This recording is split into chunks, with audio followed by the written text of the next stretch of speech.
Bom, na aula de hoje a gente vai falar sobre regras das fases, que é um jeito, né, uma visualização em diagramas das estabilidades dos minerais. A gente já viu aí que os minerais são monitores, né, das condições físicas e químicas sob as quais eles formaram. A gente consegue tirar as informações de pressão, de temperatura, fugacidade de oxigênio, condições ácidas ou redutoras, com base na estabilidade do mineral, né? nas condições em que eles foram formadas, né? As ocorrências dos minerais, suas paragêneses, né? Que são essas associações com outros minerais estáveis nas mesmas condições, né? Quais são os tipos de reações que podem ocorrer entre os minerais na mudança do estado do sistema, variações de composição, tá? A gente consegue entender com base nos diagramas de estabilidade mineral, né? Que são diagramas de fases, como que são gerados os minerais zonados, por exemplo. Tá? E aí vão fornecer, né, esse tipo de informação tirada do momento de formação do mineral. A gente consegue ter informações importantes sobre a história e sobre os processos geológicos.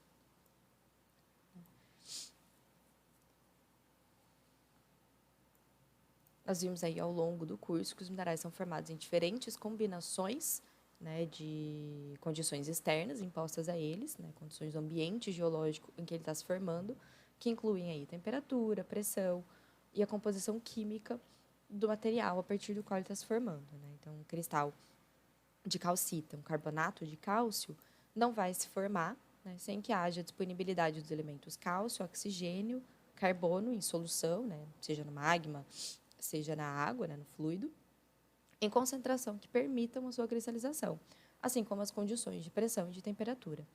E como a gente avalia quais são essas condições, a gente vai saber se a calcita e não a aragonita vai ser um mineral estável nasquelas condições, com aquela composição química, né, se o diamante, ou se o carbono, se o quartzo alfa, ou se o beta, ou a cristobalita, né, que vai permanecer estável em determinada condição geológica, é pela leitura do diagrama de estabilidade mineral, e a gente consegue prever isso pelas regras de fases. Tá? Indico para vocês a leitura do capítulo 11, do Klein-Dutrow.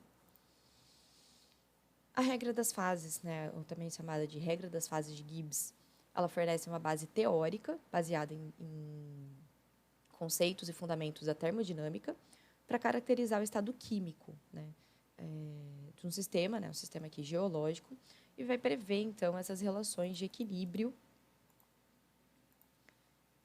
entre as fases, né, sendo as fases aí minerais, fusão, líquidos ou vapores, a partir dos quais os minerais se formam, né, que vão estar aí presentes em função de condições físico-químicas, né, condições físicas, como pressão e temperatura. Então, a gente tem aqui um diagrama de fase, né, construído a partir dessas condições previstas pela regra de fases de Gibbs.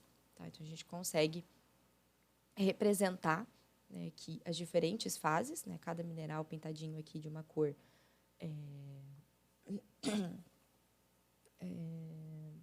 são fases diferentes, tá? Desculpa. E a gente consegue ver as condições de equilíbrio, quando dois minerais vão coexistir, quando três minerais vão coexistir, né? E qual é a composição desse sistema, como ele se comporta com a evolução de pressão e temperatura. Tá? Então, diagramas de fases são representações dos campos de estabilidade de diferentes fases, né, que podem aí existir em um sistema a uma dada composição. Então, sempre que a gente está falando de diagrama de fases, de regra de estabilidade de minerais, né, regra de Gibbs, a gente está falando de uma composição dada e conhecida e fixa, ou variando dentro dos limites. Tá? Então, ele é um tipo de gráfico, né, que mostra as condições de equilíbrio entre fases termodinamicamente distintas. Na compreensão mais simples dos diagramas de fases, os conjuntos de fases estáveis, que são os minerais, são representados como campos, né, veja aqui essas áreas coloridas, no espaço PT, né, no espaço em que relaciona pressão e temperatura. E os limites entre os conjuntos de fases estáveis são definidos por essas linhas, às vezes não são linhas retas, às vezes são curvas, que vão representar reações entre os conjuntos de fase. Então, lembrando, né, um pouquinho de algumas definições que vão ser importantes aqui para a gente. Sistema é um conjunto de elementos, né, interdependentes que se relacionam entre si e formam um todo organizado. Tá? Então, nessa nossa abordagem, né, aqui nessa disciplina, sistema vai ser um conjunto de todas as fases possíveis formadas pelos mesmos componentes. Então, o sistema é tudo aquilo que a gente quer estudar e vizinhança é o externo ao sistema. Então, o sistema vai ser aqui delimitado, né? A vizinhança, e o universo é o limite do estudo. Então, a gente não vai estar estudando o nosso universo de estudo. Tá? Por exemplo, na geologia, o universo de estudo é a Terra, a gente vai estar estudando um sistema magmático, por exemplo. Tá? Se eu estou analisando aqui a cristalização de um granito a partir de uma câmara magmática, a câmara vai ser meu universo. Dentro da câmara, eu vou ter vários sistemas, tá? Que vão ser aí minerais de composições diferentes sendo formados, né? Dependendo das condições de pressão e temperatura. Pensando agora em composição, né? Eu posso ter o sistema sílica, alumínio, sílica cálcio, cálcio sódio, alumínio sílica. Tá? Então, se eu vou... dentro da câmara, eu vou ter diversos minerais cristalizando, eu vou ter diversos sistemas. Se eu quiser entender a dinâmica de cristalização entre quartzo e feldspato, eu vou analisar o sistema, né, que é esse que está destacando aqui na figura, eu vou analisar o sistema sílica, alumínio silicato, potássio, alumínio silicato, tá? Que é o quartzo e o ortoclásio. Os outros vão ser a vizinhança do sistema. A gente pode classificar, né, o sistema em 3 tipos: abertos, fechados e isolados. O sistema aberto é aquele em que o sistema troca matéria e energia como exterior. Tá? Então, é preciso considerar, né, no estudo desse sistema todas as variáveis externas ao sistema, além das variáveis internas. A Terra é um sistema aberto, né, constituído aí por 4 subsistemas que interagem entre si: atmosfera, biosfera, hidrosfera e geosfera. A mineralogia está no ramo da geosfera, influenciando principalmente a hidrosfera e a biosfera. Mas o sistema dinâmico da Terra interfere muito a atmosfera, né, com a liberação de gases, né, pensando aí em vulcanismo, né, como que a atmosfera mudou ao longo dos anos, né, de evolução da Terra com base na origem da vida também. Tá? Então, vejam essa interação. O sistema fechado é um sistema que realiza apenas troca de energia com o exterior. É o que está mostrando aqui. Né? Azulzinho é matéria, eu esqueci de falar isso no começo, né? A setinha azul representa a matéria, essa setinha zigue-zague vermelha aqui representa a energia. Então, aqui no sistema aberto, a gente tem a troca, né? Vejam que as 2 setinhas entram aqui no interior do sistema e saem. Aqui no sistema fechado, a setinha da matéria não entra, tá? Então, não tem troca de matéria, mas há uma troca de energia no sistema fechado. Tá? Então, para esse sistema atingir o equilíbrio, vão ter reações apenas internas a esse sistema. E, por último, o sistema isolado, é um sistema que não realiza nem troca de matéria, nem troca de energia, com o meio que envolve. Tá? Na natureza, considera-se que não existem sistemas isolados. Tá? Isso porque todos os sistemas naturais efetuam, pelo menos, troca de energia com o meio. Quando a gente fala em sistema e mineralogia, em análise de diagrama de fase, a gente vai sempre estar falando de um sistema fechado, tá? Onde a gente não tem troca de matéria com o meio. Lembra que eu falei que a composição era sempre dada e conhecida. Então, se a gente tem uma troca de matéria, a gente não tem uma composição fixa, né, e conhecida. Mas isso também é porque não existem trabalhos experimentais sobre regras de fases que trabalhem com o sistema aberto, né? Porque ele acaba ficando uma análise muito complicada para fazer. Tá? E aí o sistema pode ser uma rocha, né? Seja ela ígnea, sedimentar ou metamórfica, constituída aí por vários minerais, né? Onde cada um vai ser considerado uma fase dentro dessa rocha, e ela vai trocar energia com o meio, né? Principalmente na forma de temperatura e variações de pressão. essas variações que vão provocar essas reações dentro do sistema, né, fazendo o mineral se transformar em outro. A regra das fases de Gibbs é aplicada, a um sistema fechado, é expressa por essa fórmula simples, né? P mais F igual a C mais N, onde P é o número de fases do sistema, tá? Uma fase é uma substância homogênea que apresenta uma série bem definida de propriedades físicas e químicas e é uma parte estruturalmente homogênea e separada do sistema, que vai possuir aí propriedades características. Tá? Essa definição inclui, então, os estados líquido, sólido ou gasoso, né? Ela diferencia. Né? Então, se eu tenho água no estado líquido, água no estado sólido e água no estado gasoso, eu vou ter 3 fases distintas. Tá?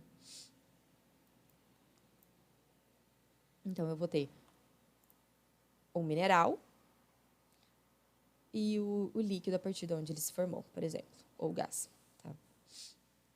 Então, uma fase é qualquer material fisicamente separável do sistema. Né? Se eu consigo distinguir o limite entre duas partes do sistema, eu consigo separar 2 fases. Então, cada mineral único é uma fase. Tá? Fusões ígneas, líquidos, né, soluções aquosas e vapor também são considerados fases únicas, fases distintas. É possível ter 2 ou mais fases no mesmo estado da matéria, né, conjuntos de minerais sólidos e miscíveis, por exemplo. Né? E aí eu quero que vocês parem e pensem um pouquinho se minerais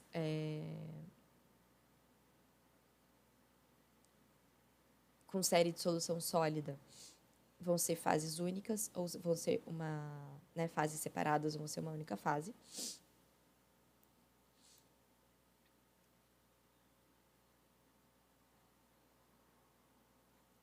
As fases elas podem ser compostos puros ou misturas, como soluções sólidas ou aquosas. Né? Então, se eu tenho uma série de solução sólida, né, tenho 2 minerais variando em composição, eu vou ter uma fase só, porque lembrando, mineral com solução sólida é um mineral homogêneo. Tá? E fase é uma substância homogênea que apresenta uma série bem definida de propriedades físicas e químicas. Tá? Então, eles se comportam como uma substância coerente com suas próprias propriedades físicas e químicas fixas. Tá? Então, eu trouxe aqui algumas visualizações desse conceito de fase. Tá? A gente tem aqui o estado sólido da água, né, aquilo que eu falei, o vapor e o líquido, constituindo as 3 fases diferentes, cada uma constituindo uma fase. Líquidos miscíveis, né, como água e álcool, que vão possuir aí uma solubilidade ilimitada, vão formar uma única fase, né, quando uma solução homogênea é formada. Né. No caso de substâncias miscíveis, mas com uma solubilidade limitada, como é o caso do cloreto de sódio, né, a halita, em água, né. No caso dele estar totalmente dissolvido na água, vai ser uma fase só. A partir do momento que tiver a supersaturação e tiver a formação do precipitado, vão ser formadas duas fases. A fase homogênea, com o sal dissolvido, e a fase precipitada. Então, vou ter um líquido com uma composição de NaCl e água e um precipitado, né, um sólido formado aqui de NaCl. E aqui no caso, né, 2 líquidos imiscíveis que não possuem solubilidade entre si, gerando 2 fases, como é o caso de óleo e água. Tá? Voltando aqui para a fórmula, né, C, né, então aqui a gente já falou do P, que é fase. A gente vai falar agora aqui do C, que é o número de componentes do sistema, tá? É o número mínimo de componentes necessário para constituir todas as fases do sistema. Então, todos aqueles minerais, líquidos e vapores que estão dentro do diagrama vão ser descritos em número de componentes, né? Quais elementos químicos, quais óxidos, né? Que estão ali representados nas suas fases. Tá? Por razões históricas, os geólogos, né, que são os que geralmente trabalham com minerais, né, definem os componentes em termos de óxidos simples. Né? SiO2, né, sílica, alumina, L2O3. Se são 2 componentes... Esqueci de apertar aqui enquanto eu falo. Né? Se dois componentes possíveis sempre ocorrem nas mesmas proporções em várias fases de um sistema, eles podem ser combinados em um único componente. Tá? Lembre que a gente está sempre buscando definir o número mínimo de componentes necessários para fazer todas as fases do sistema. Então, olhando aqui essa reação, né? Que eu tenho o carbonato de cálcio e magnésio, tenho sílica, tenho um silicato de cálcio e magnésio e tenho 2 dióxido de carbono. Né? Então, a gente tem aqui a dolomita reagindo com quartzo, formando diopsídio e dióxido de carbono, né? Que sobra da reação. Normalmente, os 4 elementos que seriam escolhidos, né, como componentes, né, os 4 conjuntos de elementos, né, os óxidos, seriam o CaO, MgO, SO2 e CO2. Né? Mas se a gente olha aqui na fórmula, né, eles estão na mesma proporção. Né? Cálcio e magnésio. Tanto na dolomita quanto no diopsídio. E eles não estão presentes aqui no silício nem no dióxido de carbono. Então, a gente pode considerar esse um sistema com 3 componentes, né, que é o óxido de cálcio e manganês, SO2 e CO2. Tá?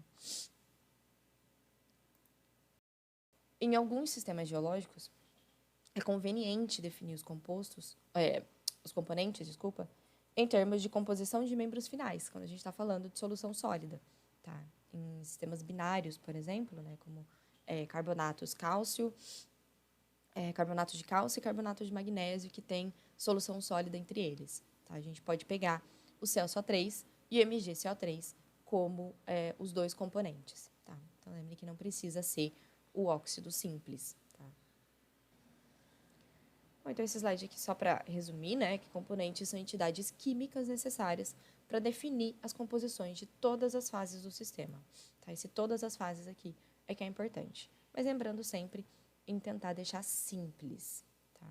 Então, voltando para aquele gráficozinho que eu apresentei, né, a gente tem aqui um único componente, que a depender das condições de pressão, de temperatura, né, que aqui é o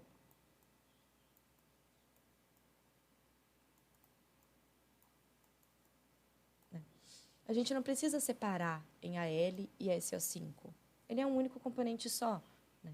Esse mineral, a cianita tem essa fórmula mineral, essa tem a mesma fórmula mineral, essa tem a mesma fórmula mineral. Então, não tem por que a gente quebrar em mais de um componente. Ele acaba sendo um único componente. E aí, ele vai constituir... tô conseguindo pegar a borracha. Ele vai constituir um sistema monário, tá? Que é um sistema classificado de acordo com o número de componentes, componente 1. E esse tipo de gráfico, né, esse tipo de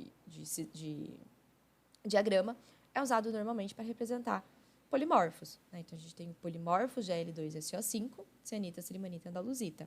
A gente tem os polimorfos do quartzo, polimorfos do carbono, né, o carbono e diamante. Então, são diagramas a um componente. Diagramas com 2 componentes são chamados de sistemas binários, né, representam a variação de 2 minerais diferentes, né, como aqui é o caso, né, em que eu vou ter um mineral de composição A e um mineral de composição B, em que eles não formam uma série de solução sólida. Então, eu vou ter formado aqui o sólido A mais o sólido B.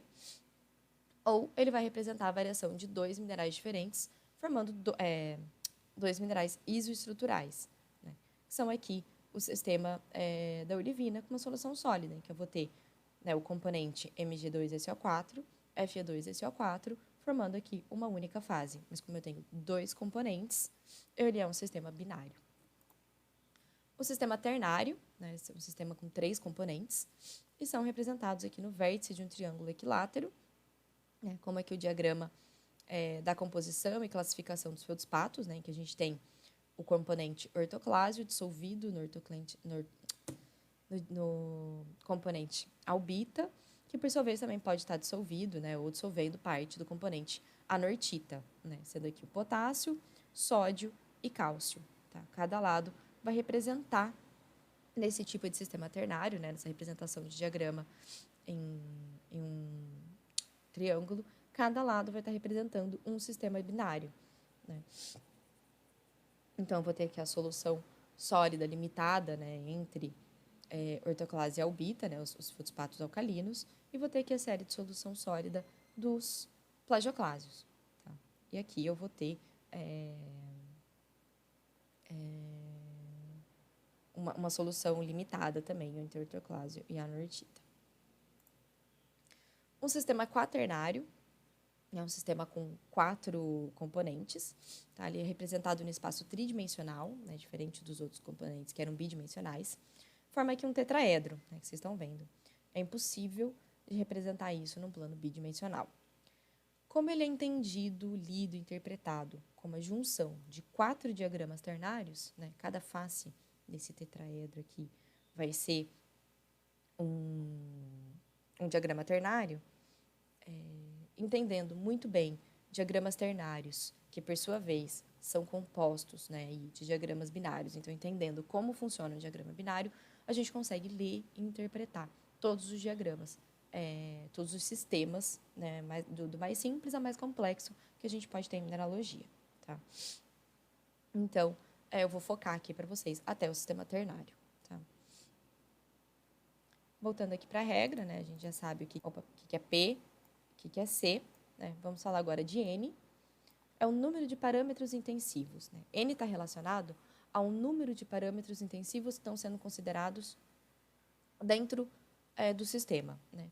E parâmetros intensivos são aqueles parâmetros de estado. Né? São diferentes propriedades do sistema ou das suas fases que vão definir o estado energético do sistema.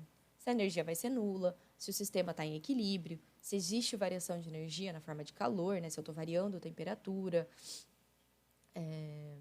Então, são as variáveis do sistema que vão promover a sua evolução, né? Vão gerar as reações internas.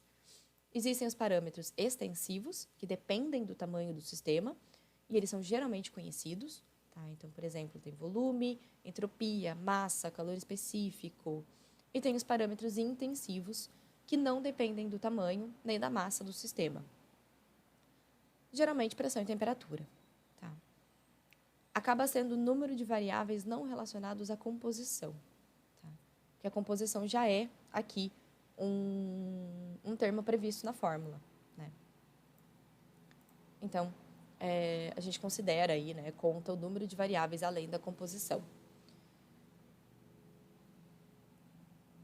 Como muitas vezes essas variáveis são temperatura e pressão, né, normalmente a fórmula, a equação, tá, da regra de fases aparece como P mais F igual a C mais 2, indicando aqui, tá, que estão sendo considerados pressão e temperatura.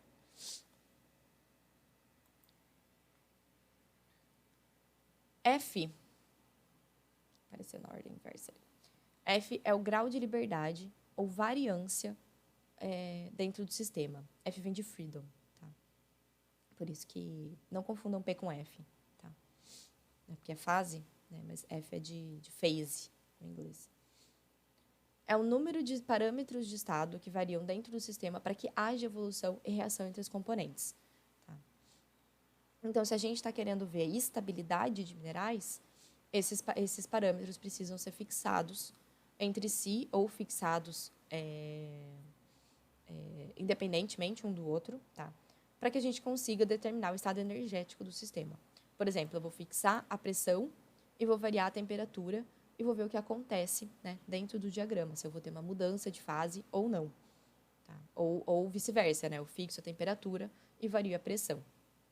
Eu posso também fixar a composição e variar a pressão e temperatura, como é o caso dos monários. Né? No diagrama monário tem uma composição sempre fixa, eu vou variar pressão e temperatura. No caso de binários, eu vou variar um pouco a composição e aí eu vou fixar outro parâmetro de estado. Tá? A gente vai falar com calma de cada um deles. Mas então vejam aqui que com essa fórmula simples, né, e com todos as características do sistema, né, composição, número de fases, número de variáveis, né, que vão influenciar o estado energético desse sistema e qual vai ser o número né, dessas variáveis que eu posso mexer em cada campo do sistema para ver a evolução dele, eu consigo predizer para qualquer tipo de sistema o que vai ocorrer com ele. Né? Se uma fase é estável, se duas fases vão ser estáveis, se elas vão coexistir, qual vai ser as condições de pressão e temperatura em que isso vai acontecer. Elas vão reagir formando uma terceira fase ou não. Qual vai ser o número máximo de fases que vai coexistir. Tá? Então, elas representam aí esse critério para o número de fases que vão resistir no sistema em equilíbrio. Então, pensando aqui, né, num sistema bem simples, né, de composição H2O. Né, então, a gente tem um componente só. A gente tem aqui pressão e temperatura, né? Por isso, substituir aqui na fase C1, né, na regra C1, e número de variáveis, pressão e temperatura. Tá? Então, a gente tem aqui um campo de estabilidade na fase líquida, outro para a fase sólida e um para a fase de vapor. Vamos pensar aqui, né, nessas nas variáveis, né, do sistema, para que 3 fases coexistam. Tá? Então, eu tenho aqui, eu quero que P seja igual a 3. Então, da fórmula, né, a gente tem que o grau de liberdade para esse sistema, nesse sistema coexistam 3 fases, vai ter que ser 0. Né, para a gente igualar, né, 3 com 3, o F que está sobrando aqui vai ter que ser 0. Então, na verdade, a gente tem que para uma composição fixa, pressão fixa e temperatura fixa, a gente vai ter a coexistência de líquido, sólido e vapor. Tá? Não há grau de liberdade para isso, que vai ser esse ponto C aqui. Como geralmente C é fixo, né, os componentes do sistema não mudam, já que é um sistema fechado, né, ele é chamado de equilíbrio invariante, tá, em que nem pressão nem temperatura podem ser alterados. Tá, e ele pode ser chamado aqui, né, esse ponto triplo, também é chamado de ponto invariante. Agora aqui, voltando, né, vamos entender com esse mesmo sistema, os mesmos um componente, né, os 2 parâmetros aqui variando, qual vai ser o grau de liberdade que a gente vai ter para a coexistência de 2 fases. Tá? Então, a gente vai estar pensando, né, nessas curvas aqui, que são onde as fases coexistem. Então, a gente vai estar tentando buscar aqui o equilíbrio B. Tá?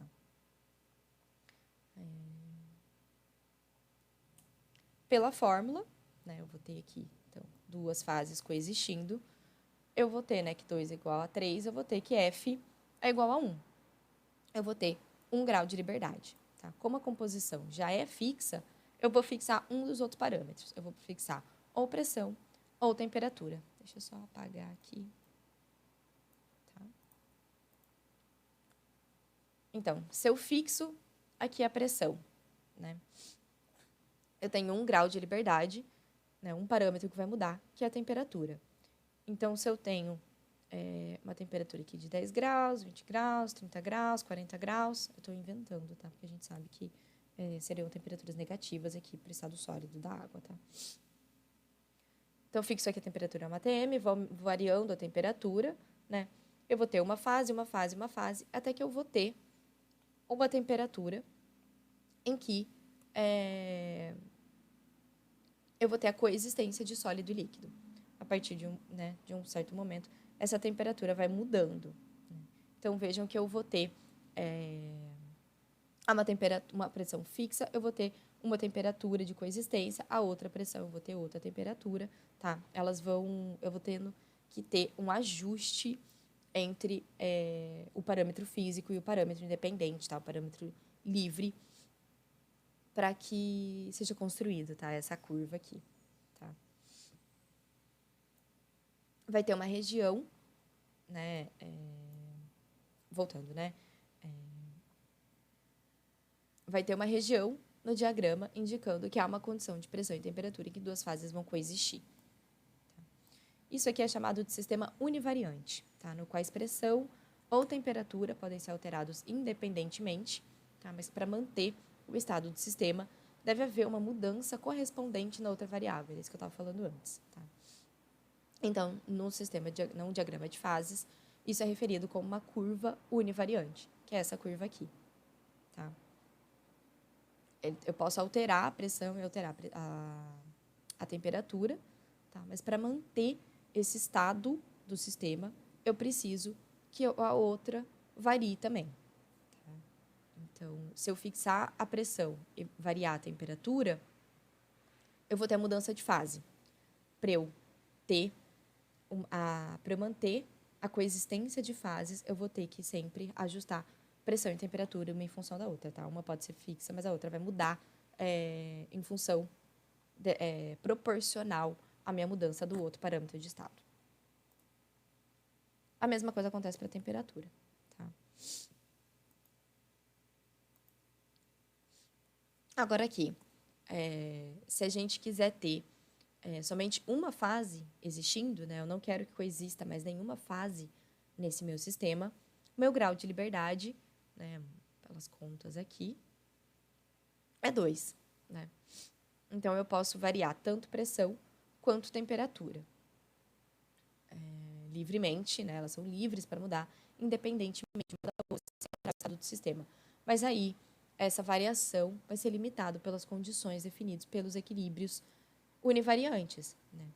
A partir do momento que eu chegar aqui, eu vou ter a coexistência. Então, pressão e temperatura são livres para mudar até o meu limite de condição do equilíbrio univariante. Isso é chamado de sistema divariante, tá? Eu tenho variação de dois parâmetros.